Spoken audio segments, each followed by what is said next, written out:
To hear your intuition, you want to get your three brains in alignment. So, your womb, your heart, your mind. There's always one that tends to lead the show. So sometimes some of us might be leading, like when I made those leaps to Asia, that was very much my gut leaping. And my mind and my heart needed to be brought on board for it to feel safe. So if you're having a difficult time tapping into your intuition, your heart usually is on board, but you want to give love to your mind to make it feel safe to hear it. It's really about creating safety with those three brains. Hi, everybody. Welcome to the Ask Julie Ryan Show. It's where we blend spirituality and practicality to help you live a life of purpose and joy. We have Rita Mirchandani with us on the show today. Rita's an Akashic Records teacher and a spiritual life coach who helps people reconnect with their soul's essence and live in alignment with their true selves. I'm going to be asking Rita how she accesses the records, how the information comes through, and how these soul-level insights can transform a person's life. Please remember to subscribe, leave a comment, and share this episode with your family and friends. Now, let's go chat with Rita. Rita, welcome to the show. I'm so delighted you could join us today. Oh, thank you so much for having me. It's an honor, and I'm excited to dive in deeply together and explore some exciting topics. Exactly. You say you bridge the gap between ancient wisdom and modern living. How do you do that? Yeah, we'll just dive right into the big questions. Well, I believe for me, what that means is that we are all connected to something greater than us.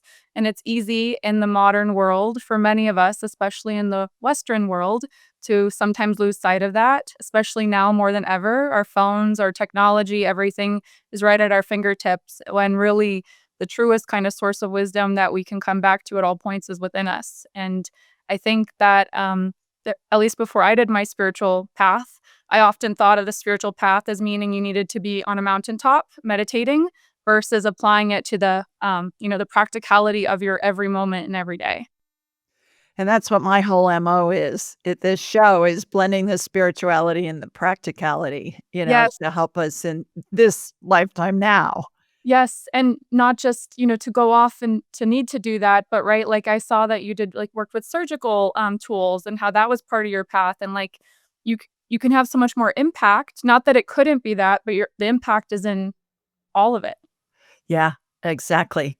And we were talking before we started recording that I know that you come from two very mystical places in the world. Your family does. So tell us about that. Yeah, so I am half Irish and half Indian. Both of my mom was born in Ireland, my dad was born in India. So those are both in different ways very like you said, mystical. Growing up though, I didn't know that. Both of my mom is rather spiritual, but my dad was not. So growing up, I wasn't actually aware until I went through my spiritual awakening, like how magical those lands are. It wasn't something I kind of knew. But now as an adult, I'm like, oh, I can kind of see where this all led. But yeah, they both have in very different ways, like their own magic and their own deep spiritual practices that are like I'm still learning about to this day. Well, I know way more about Ireland because I'm Irish too, Ryan, and I've been there several times, and there's just something in the air over there. I haven't been to India yet, but people that I know who have been say the same thing, that there's just kind of like this little bit of magic in the air there as well. Have you been to India? I have. I've been 4 times, and I would say, like, the type of magic both places offer is very different. Like, Ireland, I don't know if you would agree with this, but it's like, um, it just makes you believe in things that, like, almost like a childlike essence, that it revitalizes that within you. Is that something you felt while you were there? Yeah, I saw fairies and leprechauns when I was there too. Did Yes. you? Yeah, yes, and I learned, I actually held a retreat there last July for the first time, just like a spiritual retreat, and that's when I really dove into, like, the fae and, like, the ancient kind of stories and how Ireland fairies, for anyone listening, they're not always like those little cute fairies like Tinker Bell that you're thinking about. They often can come in human form, and they are there's fairies that are very welcoming, and then there's fairies that are very protective of the land, and they want you to treat it a certain way. So it's just like this magical kind of like portal into things that you used to think as a kid only about, but in Ireland, it's a part of the way they live. It is. Well, and then you've got the Druids and the Celts and the St. Patrick and all of that. There's a lot going on over there. There That's is, mystical. and it's also a really great place for like female empowerment because they still respect in a lot of ways they give like Ireland's named after the female goddess Eir. Um Wow. and I didn't know that. yeah, Eire. I might be saying the name incorrectly, but it was named after a female goddess. So the land is deeply rooted in feminine energy. And even you have Saint Bridget, which she's really made a resurgence there, not just Saint Patrick, which was wonderful, but they're really making a push to kind of bring that back. That's a country leading that, which is pretty cool. Well, and I've heard about Saint Bridget since we're on this rabbit hole for a minute, Yeah. that there are some scholars that believe that she never really lived, that she was a pagan goddess, Yes. and that the people of Ireland were so devoted to her that when Christianity came, when the Catholics came in, they knew that there would be a revolt, so they invented Saint Bridget. Have you heard that? Yeah, I have heard that. And I mean, I don't know what I personally think about it. I would say that all things are possible, right? And like maybe she did, maybe she didn't, but it would make sense logically to do that. I get that she did exist. I'm hearing that in my Yeah, head, that she did exist. that feels more right to me as well. But I also think like, um, was it the same essence? Was that just carried on Yeah, through her in that new exactly. form? Exactly. You went from a corporate career into the spirituality woo-woo space, is what I call it. And woo, by the way, in Taoism means source. I don't know Oh, if is you it knew that? that, I but did yeah, not. I've been saying woo-woo for years, and I have a dear friend named Sun Cheng who's a Taoist priest. He goes, "Well, woo means source." And I said, "No, I didn't know that, but I must be psychic or something because I've been using it for a lot of years." Oh, I Did love you that. did you just wake up one day and decide, "I'm gonna leave my corporate job and I'm gonna just dive into the spirituality thing"? What happened? Was there some kind of a catalyst that took place that got you to pivot to the spirituality space? Yeah, for me, I had a very what I would call, intense spiritual awakening, and for me, it happened all within one day. And yeah, like, literally one day. So, what happened was I was at a very pivotal point in my life. I had graduated with my master's degree on that day, and I was simultaneously dating someone who I really loved, but the relationship was starting to kind of just show that it wasn't going to go the way I'd hoped it was gonna go, and I was in a lot of pain. And that night, I was with him and we were kinda talking about what's gonna happen with our relationship, and he was like, "Just go to sleep. We'll talk about it tomorrow."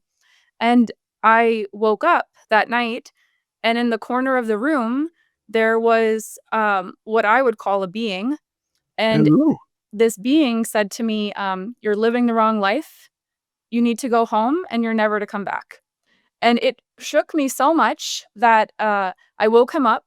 I had never had an experience before this, and I said, "Something just scared the crap out of me. I need to go home and, we'll talk tomorrow." And I drove home in the middle of the night. And, we, Home like to your parents' house? yes, I went back home to my parents because I had been at his house that night, but it rattled me so deeply that I think it was, like, 1 or 2 in the morning, I got up and left, and I have never done something like that. Um and my life dramatically changed after that. Within the next few days, the relationship naturally closed off. Him and I joked about it as the monster because he remembers me waking up that like feeling that startled. And my life after that, I started seeing things. Like I started seeing energies, frequencies. And it was a very painful 2 years. But through what I learned there, that's what led me on this path. And that was the catalyst for me, and later on, this is jumping way ahead, a few years down the line, I had a meditation where I saw instead of a monster in the corner, it was me. And I saw myself instead being the one who woke me up. So, kind of full circle, that's how my spiritual awakening began. It was one pivotal moment. So it was your spirit that was waking you up going, "Hey, girl, you don't Yes. need to be here." And when I asked, "Well, why didn't you just tell me?" Sh it was like, "You would never have listened. We had to scare you to the point where, you were so jarred by what happened that you actually moved." Wow. And then you said that it was really hard for the next 2 years. Why was it hard? What happened? Well, for me, there was a few things going on. One, the dissolving of that relationship was such a painful moment for me that I couldn't understand, like, why that was happening. And then at the same time, I started kind of getting all these intuitive nudges, and I just felt like that wasn't acceptable. I had never wanted any of this. Like, I was very almost I wasn't open to any of it. You know, the spiritual path, I was very much like, "This is not for me." I luckily had a mom who was very open to it, but for me, that just wasn't what I was interested in. So when these things started to happen, I was like, "I do not want this to happen." But it just kind of kept, like, moving through me, if that makes sense. Did you ever have any spiritual experiences as a child? Yes. So I said, "Oh, this was the moment," but then, of course, you look back and you're like, "Oh, I think there were other moments," you know? So there were a few moments that I can remember. One in particular that I my parents can confirm because I kind of, you doubt yourself if, like, that really did happen or not.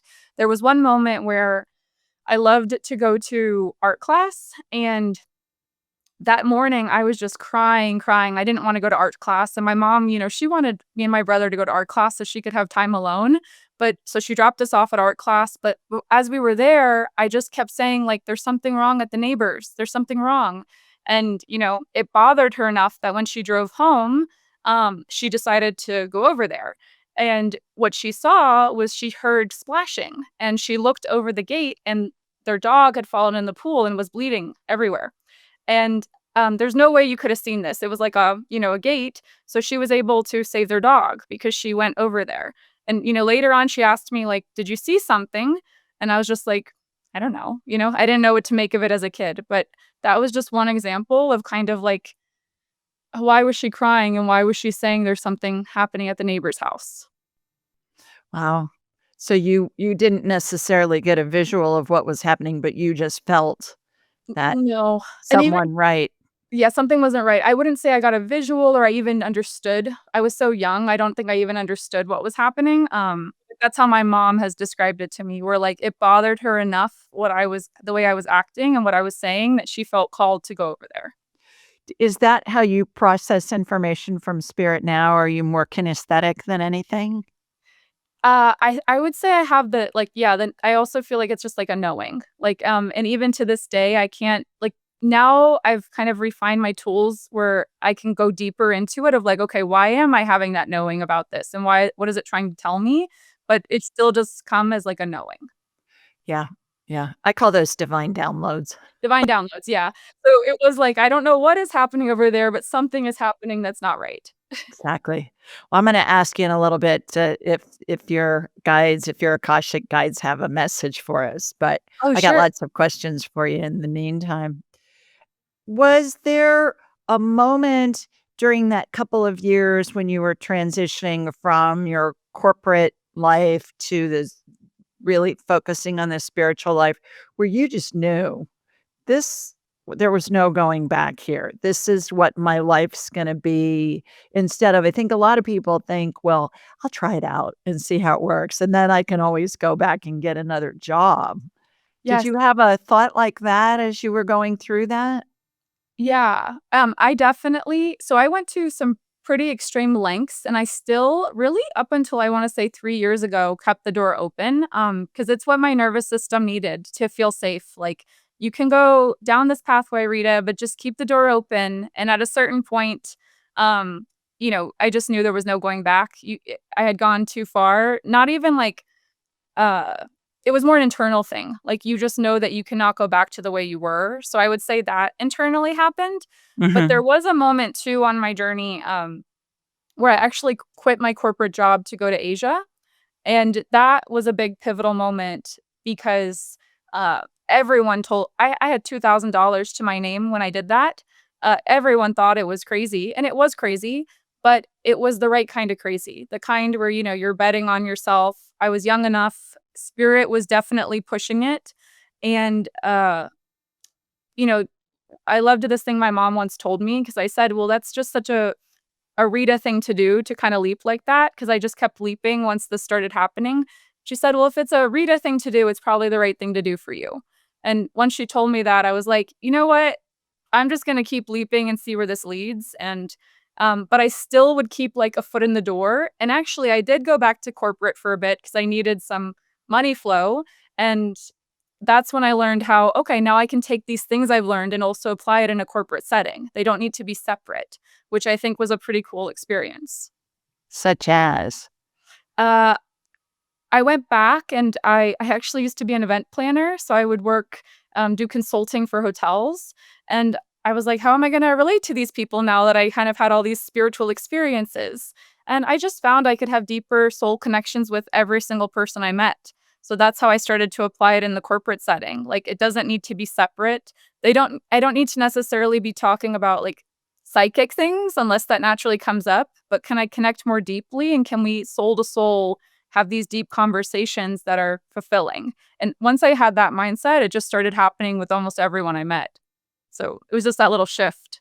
I agree with that. I've had hundreds of people take my class, my angelic attendant training from all walks of life. Some of them even retired, some of them stay-at-home moms, stay-at-home dads, and everything from physicians to professors to scientists to concert pianists and musicians and conductors and whatever.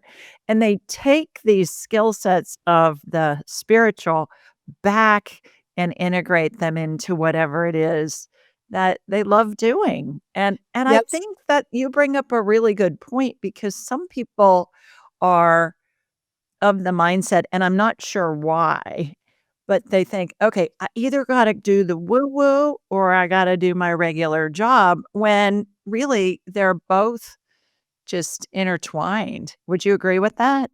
Yeah, I totally agree with what you're saying. And I also think maybe like why that to me that feels like almost like an old paradigm we lived in, which might have been true back then. And now Mhm. we're sort of at a pivotal point, maybe the last, I don't know, 15, 10 years where that's change evolving. And I know you've been doing this a lot longer than me, so maybe you can speak to that if that was true, like something did change, or if you've kind of felt that way the whole time. I was afraid, frankly, to put myself out there. I thought, "Oh my god, people are gonna think I'm nuts, and it's gonna hurt my companies because I had several companies at the time, and it's gonna hurt my businesses," and it didn't. And what happened for me was I was led way more into the woo, and so sold the businesses so that I could do more of the spiritual stuff. And I was led every step of the way, but it takes courage to step out there. There's no doubt about that. I think even now, I think the zeitgeist is shifting. I agree with you on that, that it's more people are more interested in spirituality Yeah. versus just rote religion Yeah. than they were in the past, and especially young people like you and people even younger than you. They're more open to this because they haven't been told that, "Ooh, that's evil," or "It's the devil," or "It's whatever," which is nonsense. But that fear has been working very well to control the masses for millennia. Yeah, that's so true, and I think also, like, to your point, technology is definitely making it a safer place. It's still hard no matter what, but with technology, I always say, like, there's a place for everyone. Like, literally anything you could think about is probably on the internet now. Yeah. So, there's a place for everyone, so there's a place for you and your gifts if you just kinda hold that mindset. I find it, like, releases the fear. Well, and also there's always fear associated with trying something new. You go to a new job and you wanna change careers or something for your livelihood, and you're thinking, "Oh my god, am I gonna have enough money to pay the bills?" Kind of Yeah. a thing. So, I think there's always that element of fear there, and the key is to push through it and follow where you're being led. Yeah, that's a good point too. There's fear is just a part of the path almost at that point, and once that's the mindset, it's like, "Okay, it's just here." It doesn't mean stop. You say that you were being led to go to Asia. Did you just, like, pick out a map of the globe and, twirl your pen and see where it landed? Or what happened? How'd you decide where to go? How'd you decide all of the details of getting there, and where were you gonna live once you got there, and what did you wanna experience, and all of that? Yeah, so it was very much, like what you talked about, following the signs. That was very much how I did it. So I started having dreams of Asia, like literally dream after dream after dream about going to Asia. And it wasn't one particular place. It was like multiple places. And the voice became so loud. It wasn't just dreams. It was like as I was at work, I would hear Asia just in my head, Asia. Like, it wasn't leaving me alone. And to the point where I was like, well, what do I have to lose? Just go to Asia. And the way I started to pick it is I just saw how much money I had and I said, "Okay, I have some Delta points. Where can that take me?" That was literally how I made the decision, and it started in Seoul, South Korea. So I was like, "All right, my soul journey starts in Seoul. Great. We're gonna go there." I love that. Yeah. And from there, I had no plans. So I said, I'm going to let spirit lead me. If I'm going to do this spirit journey, this cannot be a controlled, you map out your next 6 months type of thing. No, no, no, no. This is very much you give up control and you let it guide you as you're there. And the more I leaned into that, the more that just miracle upon miracle would happen because, I could pivot more easily, which I see people do this. And one thing I would say is like give yourself flexibility because spirit doesn't want us to be rigid. It kind of you in general, it wants to be able to tell you where to go. And so yeah, I traveled I think to 14 countries during 6 months. Uh, and it was life-changing and it definitely made me trust my intuition more than anything else could have. I don't know that I can name 14 countries in Asia. I also did, included in that, I went to Australia, New Zealand, so I should loop that in, but yeah, there's a lot in Asia. Did you go to the PRC islands and all of that, like Guam and the Hawaiian Islands and any of that? I did go to Hawaii and I had, because I was in Japan for a while, and the easiest route to get from Japan to Australia was Japan to Hawaii, then Hawaii to Australia, and Hawaii have you been to Hawaii? Yes, many times. Yeah, so it's, like, so incredible for the soul, and that was a beautiful soul experience, but I didn't go to any other islands other than that. Okay. And where did you stay when you first landed in Seoul? Did you stay in a hotel or did you My first 4 days, I gifted myself a hotel, but after that, I again booked this with $2,000 to my name, so I knew, "Okay, Rita, you're gonna have to figure this out." But what ended up happening was when I booked this trip, I had planned that I would get, like, a teaching job in Asia somewhere.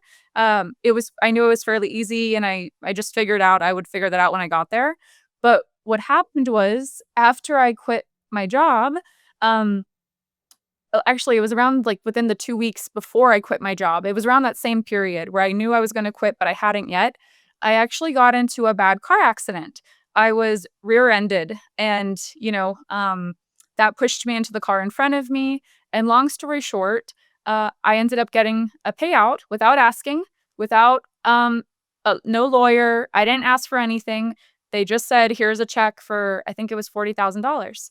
And that ended up funding my whole trip, and the message that I got was that this is, like, your education. You're not to come back with this. You're to give this away to people who need it, that you meet on your path, and you're to kind of educate yourself, but this isn't like you put it away. Like, it's for you to explore the spiritual path, basically, and that's what ended up funding the trip. were you injured?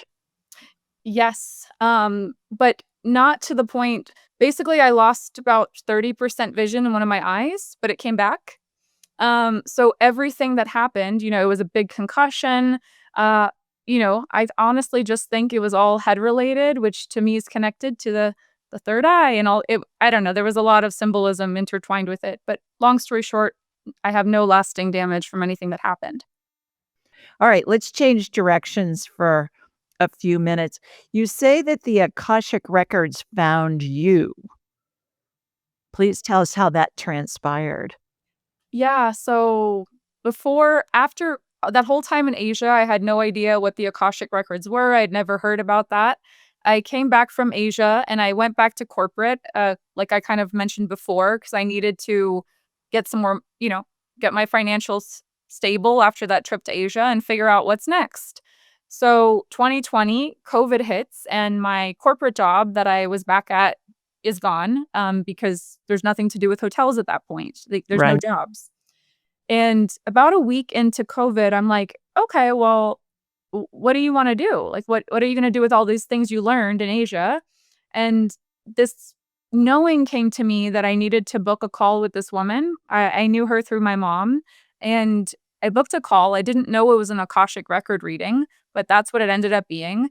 And when we did the reading, she said, "Oh, yeah, you're like right on time to start reading the records. Like, you can go do that now." And I didn't know what that was. I was like, "I don't know how to do that. I don't know what this is." She said, "Just try and see what happens." And I started trying that week, and I just gave out free readings to anyone. I just tried, and all of a sudden it just started moving where people started coming in. So that's why I say it found me, because um I didn't even know what it was when I booked the reading, and I didn't believe I even knew how to do it, but once I started, it just seemed so organic. For those who don't know, what are the Akashic Records? Yes, so the Akashic records, if you were to Google them, they might be called this energetic plane of the past, present, and future. And the way I like to describe them is they are your soul essence. So you can have your soul reading through the Akashic records. They're the wisdom of your soul, which does contain the past, present, and future, as long as it is what is for your highest good to know at that time. Um, as far as the Akashic Records go, I didn't know what they were either until a few years ago when I started having Akashic Records people on the show, and I realized, okay, that's what I'm accessing. I never knew it was called that before. But some people talk about that there's a white building with pillars that looks like a library or a courthouse that they believe is the Akashic Records.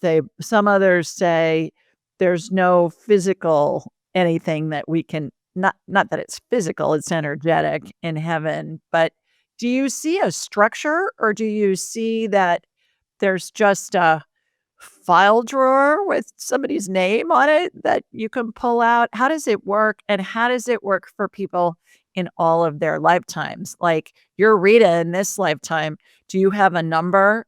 Okay, 147237, and that's your number for all of your lifetimes? What's been your experience on that? Yeah, that's a great question. So my experience is all of it can be true. I'm like very much like I'm very open with how I describe things, because I find, right, when I'm too rigid, it then always changes. And so I would say it could be all of those things. And for me, the Akashic is a living, breathing entity. So every single time I enter it, and every time I read for someone, I get a different experience. It's never the same thing I'm seeing. So sometimes it could be a book. Other times it's whatever that person's soul, how they want to describe it to me, that's how it presents itself. Sometimes even in the Akashic, there's nothing. And that's alone how the Akashic's communicating with you that day. So I find it to be more a vibrational frequency of how it communicates. And that's often how I teach to it too. What is the vibrational experience you're having when you enter the records? Because that's how it's trying to connect with you.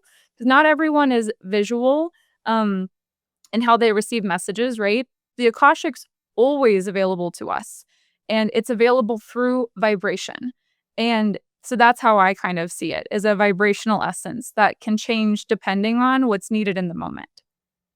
The accessing of the Akashic Records, is it similar to intuition? Is it similar to channeling? Is it all of the above? What happens when you have a client who wants you to do an Akashic reading for them? What's your process that you go through? Yeah, another great question. So are you familiar with the term oversoul? Have you heard this term before? I have, but I don't know what it means. So the woman who read for me first told me to what the oversoul is. And so above our body it's different than the higher self. There's a term, the oversoul, and basically it means the all-containing soul. And I was taught to connect to the Akashic through the Oversoul. So you can connect to the Akashic in countless ways, and I've tried many different ways, but through the Oversoul is where I find you get the most accurate information. So you kind of ask to access the Akashic through the Oversoul, and the Oversoul will then give you information about the person you're reading for or yourself. And the reason that we do it this way is that to me it's like it drops in as like a vibration. And I would say this is the difference between channeling or when I'm like giving intuitive guidance. It's the way I feel when I open the records through the Oversoul. So it's a slight shift, like kind of like feeling love versus joy. That's how I would describe it. Like it's not something so direct versus like, oh, I can tell that this is coming from that stream of consciousness as I'm speaking it. Does that make sense? Yeah, say more. So the Yeah, oversoul is a portion of your soul or your client's soul or God or source or it's what? everything, the Okay. all-containing soul. So, Okay. something really interesting, which I don't know if you've had other guests talk about this or if you've talked about this before yourself. So in the Akashic, you could read past lives. And one thing that started to happen was there's been other teachers who've talked about this, but I've probably given thousands of readings and I've noticed sometimes people will have the same past life. And I'm like, how are they having the same past life? Why is that happening? Right? The exact same past life. If we're all our own soul, how are they connecting to that same identification? Right? So two people are having the same life or one person's having two lives that are the same. Two people are having the exact same life. They're Okay. connected to it. They've never met each other. They don't know each Got other. you. Yeah. Okay. And the oversoul can describe that because we're all connected to it.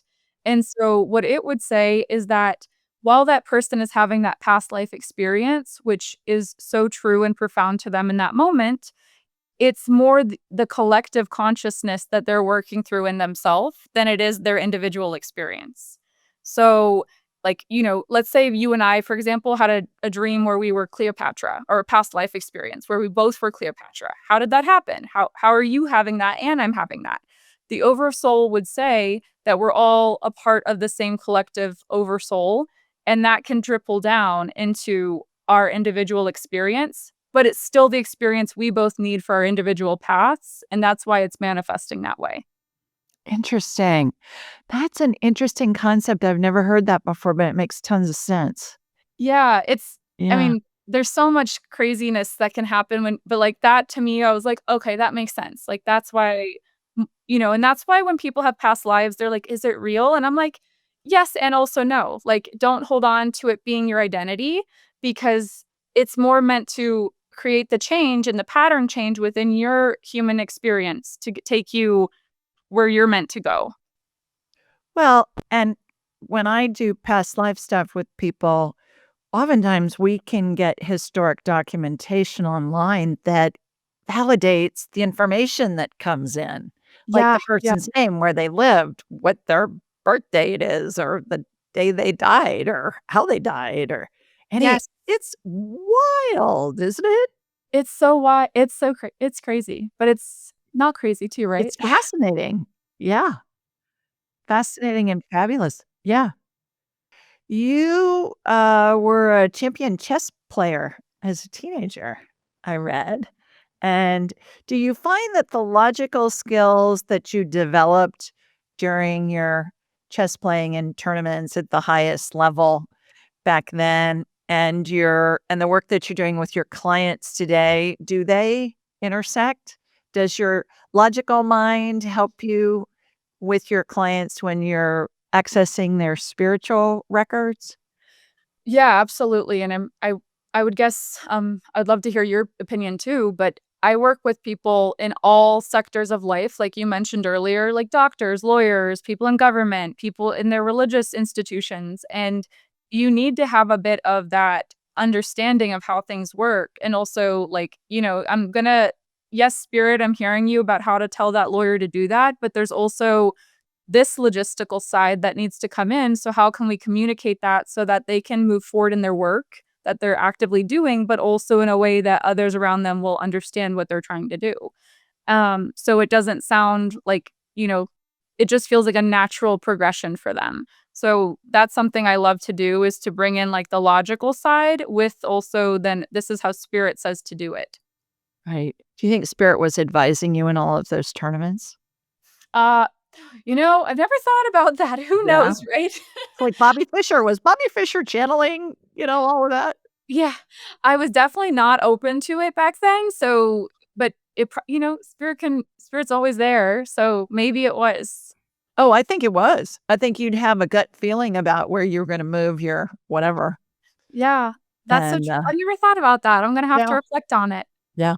It's interesting because then you can dissect it and say, "Okay, well, I know I read that you won a whole bunch of tournaments and you were like the queen chess girl, the teeny boppers at the time, and in your area," and I also think, "Okay, so by winning those championships, what was that causing you to experience from the spiritual side of the equation versus what did you experience when you lost? How did that help your spirit, your soul expand in all of those different scenarios? And how did that tie in with you having the courage to just drop everything and go run around Asia for all that time and know that, okay, everything's gonna be okay, and it's all strategic, and I'm being led, and I just it's fascinating when I think about your trajectory and some of the things that you got to experience and how it's led you to where you are now, and that's with everybody.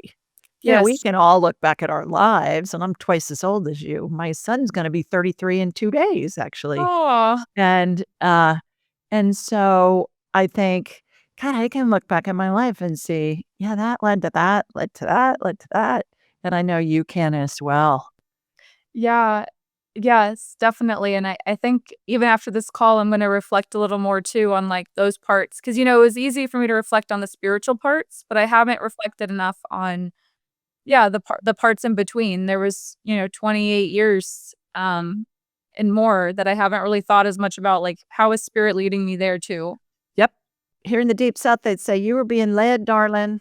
You were being led to what you're doing now. And being led in a way that you were being set up so that you could really help people on their paths. So not only were you being led, but you were being led to help people be led on their own paths as Yeah. well.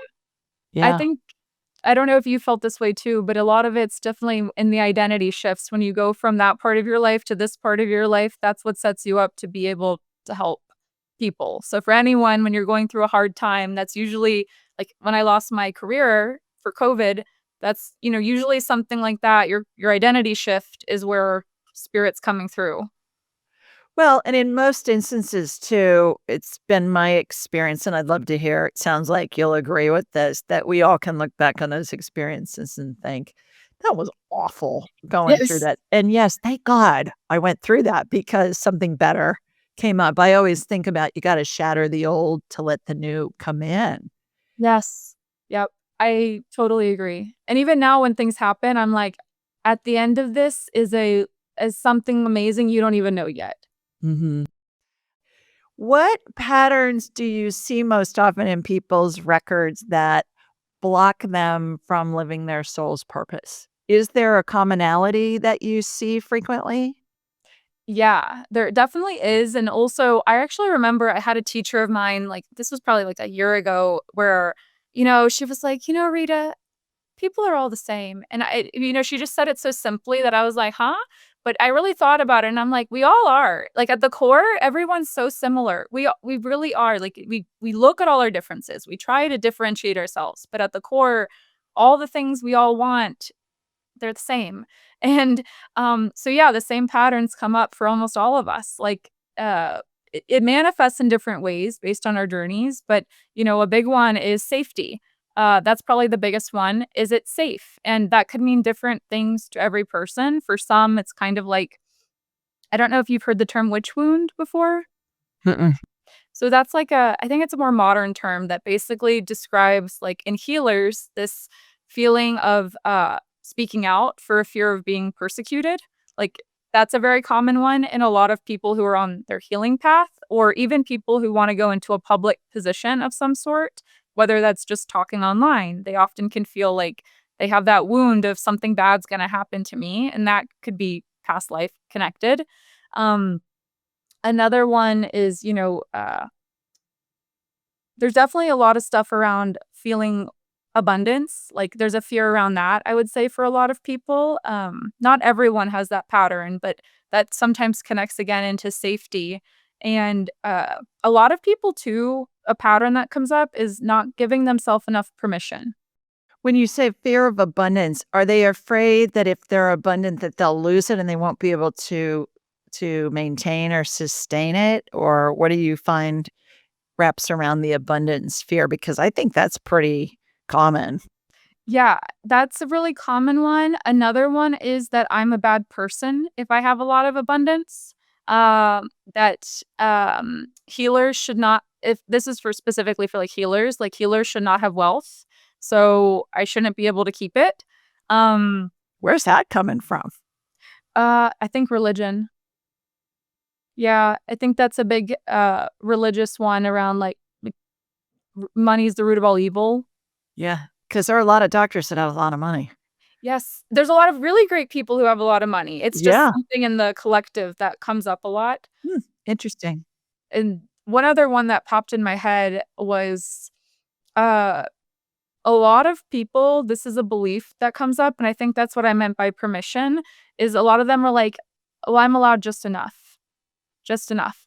And this will manifest either in their relationships, in their finances, in their living situations, in their job. Like, well, I'm allowed just enough. And that's a really common pattern too around abundance. Interesting.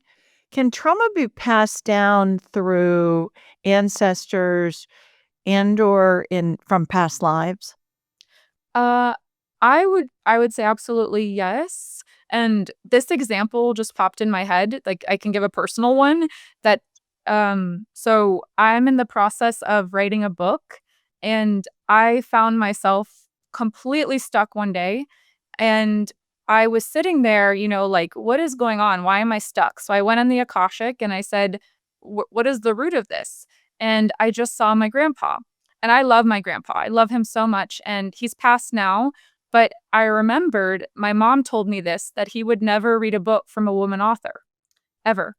Uh, and I sat there facing him, and it was sort of this like energetic, like, hold of like, you're gonna be the one to let that go.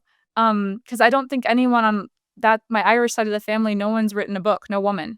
Um, and that's like an example of how it can be passed down in weird ways too, where like some ways are common, right? Like, where obviously if you've been abused or things like that, that does pass down, but it can be passed down in really weird ways that you would never normally think about too. Hmm, interesting.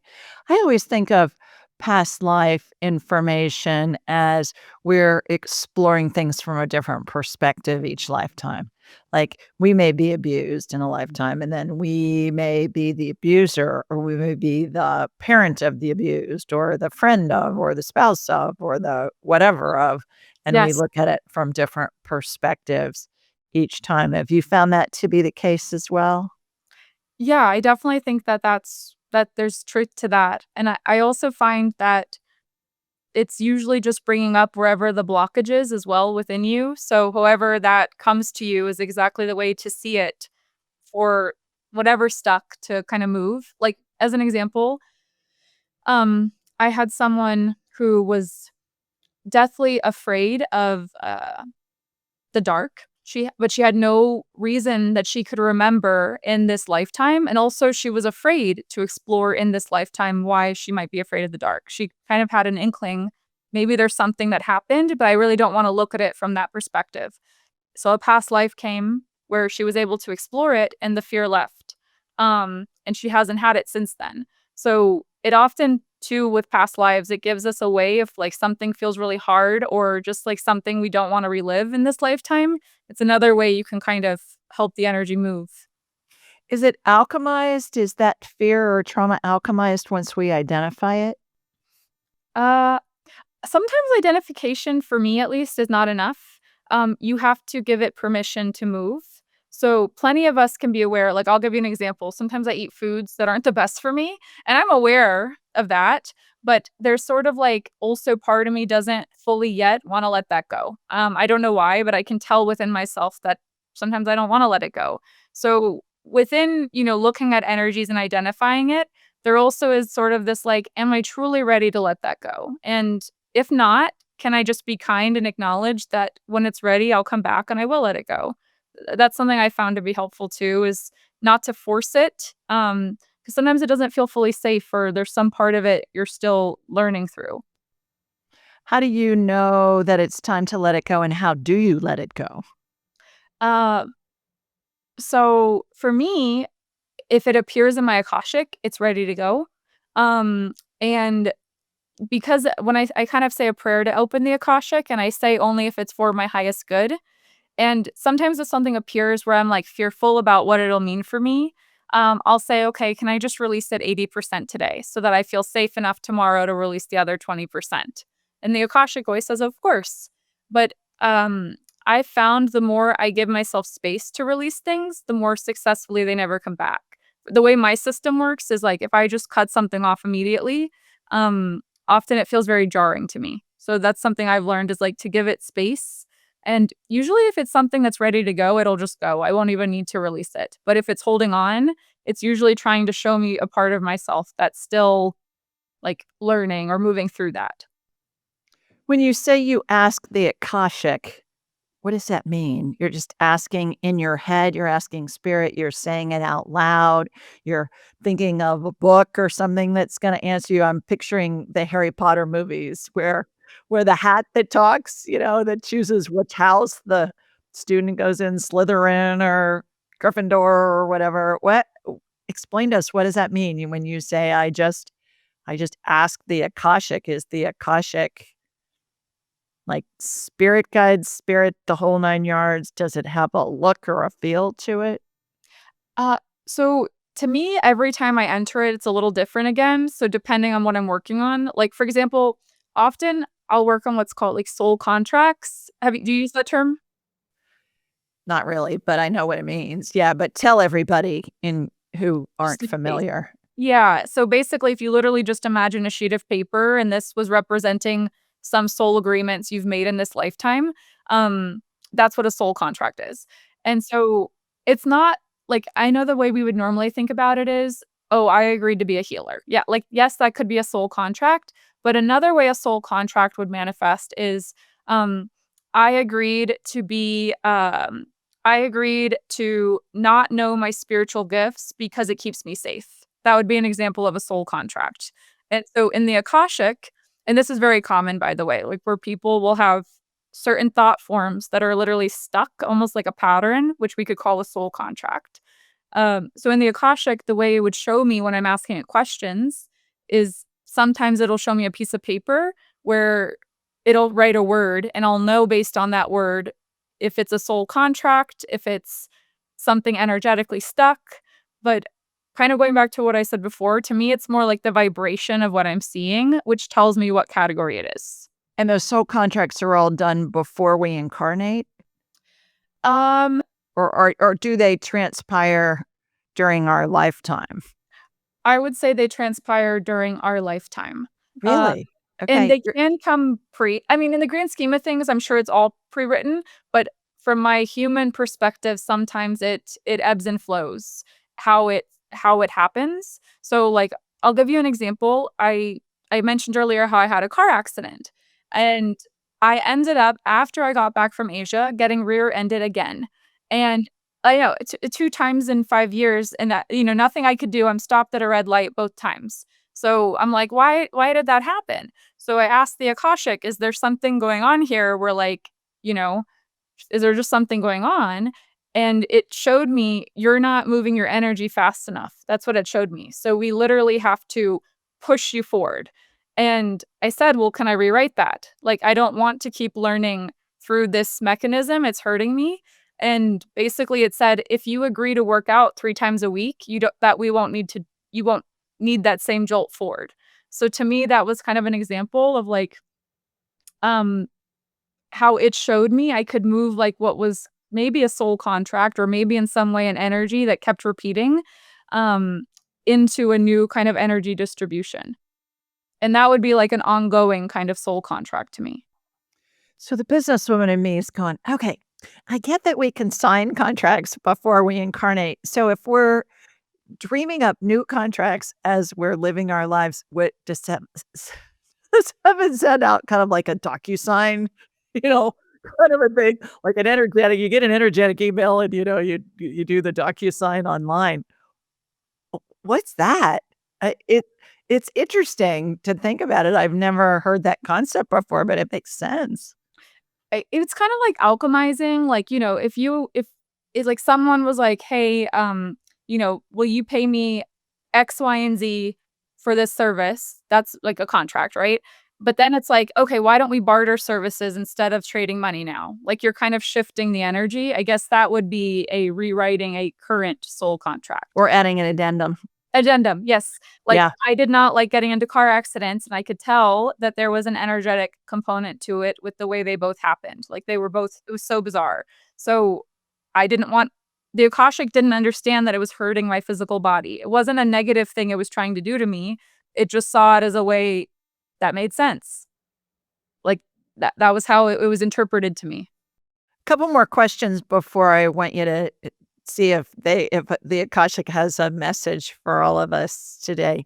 How can somebody know if they're truly aligned with their core essence, as you call it, or just following conditioned beliefs? Like your dad obviously had his image of you as a businesswoman, working for a big corporation, doing whatever.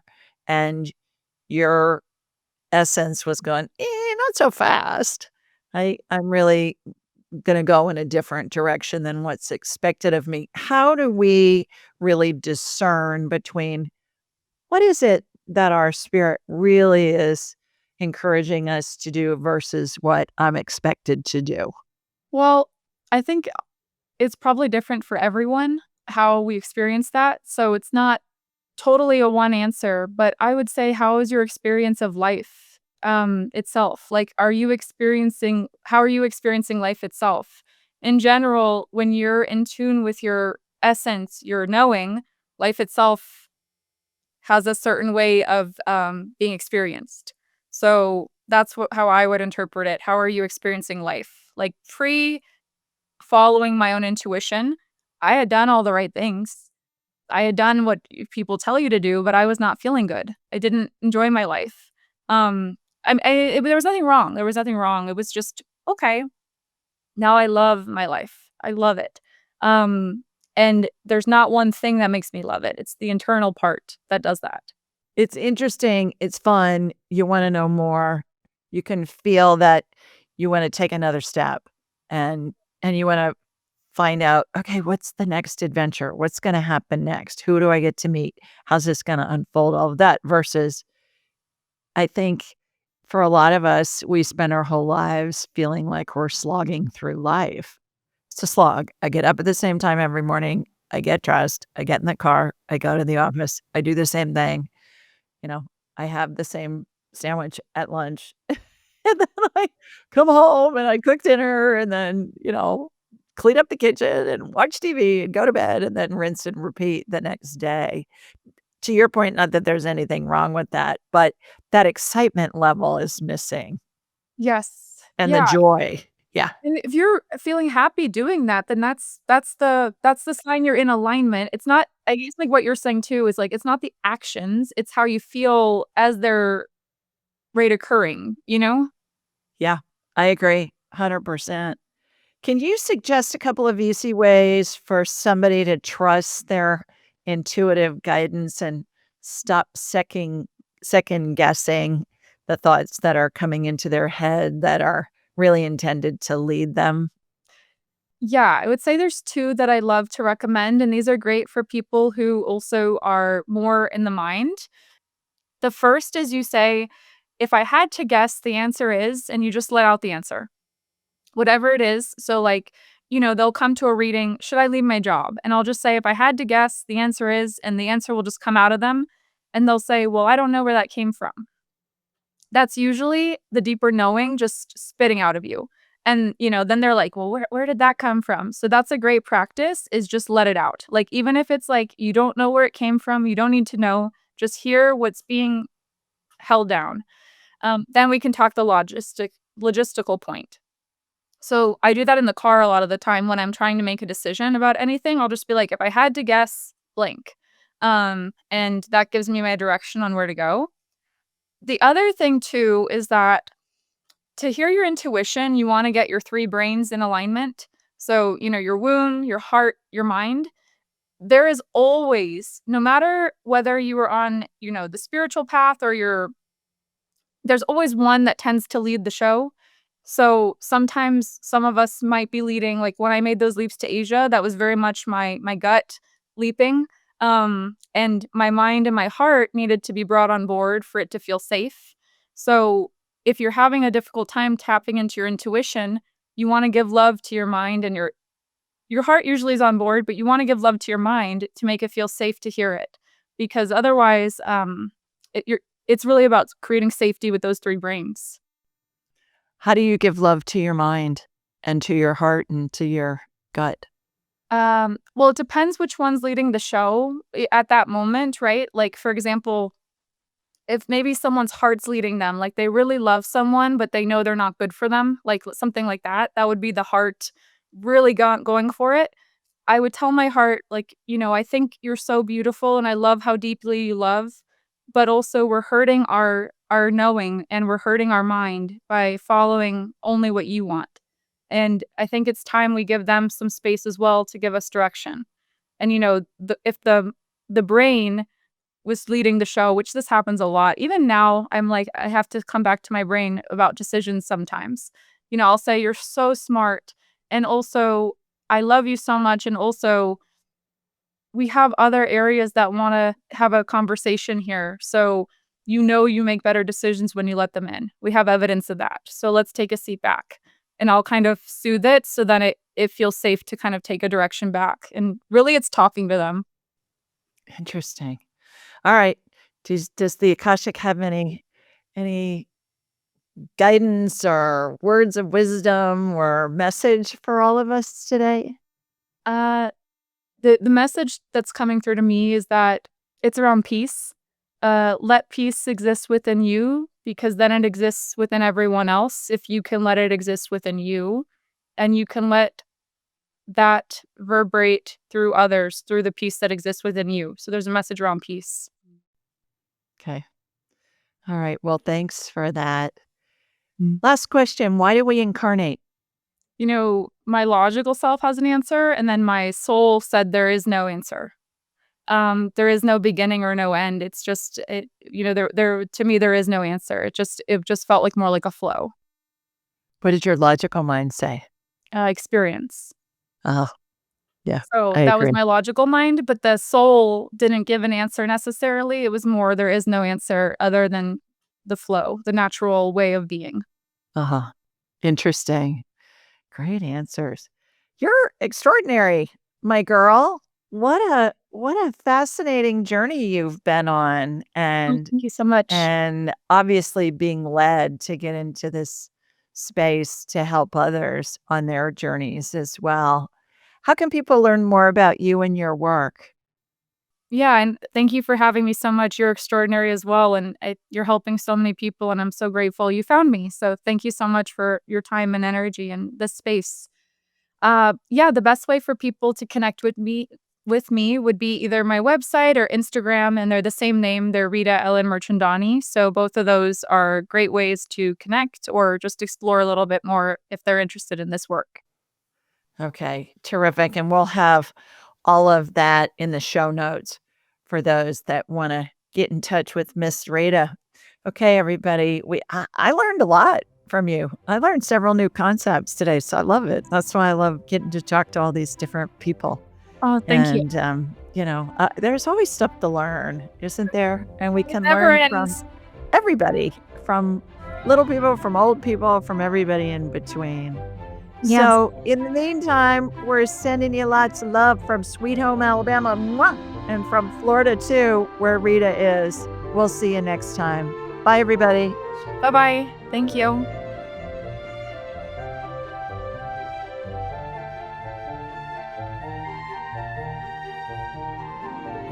To enhance your spiritual journey, click on one of the videos below and remember to subscribe, leave a comment, and share this episode with your family and friends.